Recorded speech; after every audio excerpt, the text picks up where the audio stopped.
À partir de cette période, nous croyions que tous les colonialistes avaient fini par comprendre l'irréversibilité de l'histoire.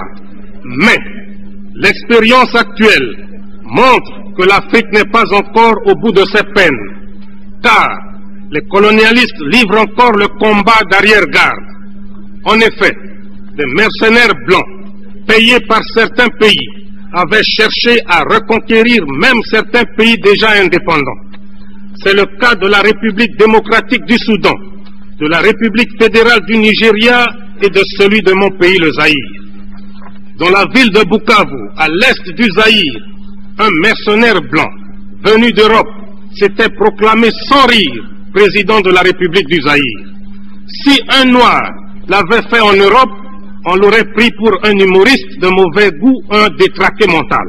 Mais, puisque c'était un blanc qui le faisait en Afrique, les colonialistes avaient mobilisé la presse, la radio et la télévision pour les mettre à son entière disposition, non seulement pour lui faire la publicité, mais aussi pour ridiculiser le chef de l'État du Zaïre que je suis, pourtant incontesté aussi bien dans les limites du territoire national que dans tous les pays représentés ici.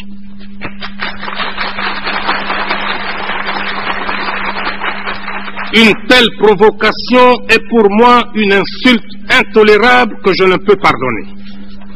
Au moment où je vous parle, la situation anachronique qui prévaut actuellement en Angola, en Rhodésie, au Mozambique, en Namibie, en Afrique du Sud, est impensable sans un soutien réel de certaines puissances occultes. Comment peut-on expliquer qu'un pays comme le Portugal puisse avoir la force de contrôler des grands territoires comme l'Angola, le Mozambique, s'il n'était pas soutenu par des puissances plus puissantes que lui? En effet, le Portugal est un pays économiquement, socialement et culturellement sous-développé, sans démocratie.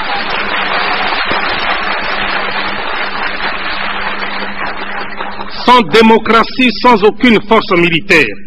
Son seul record est le taux le plus élevé d'analphabètes en Europe.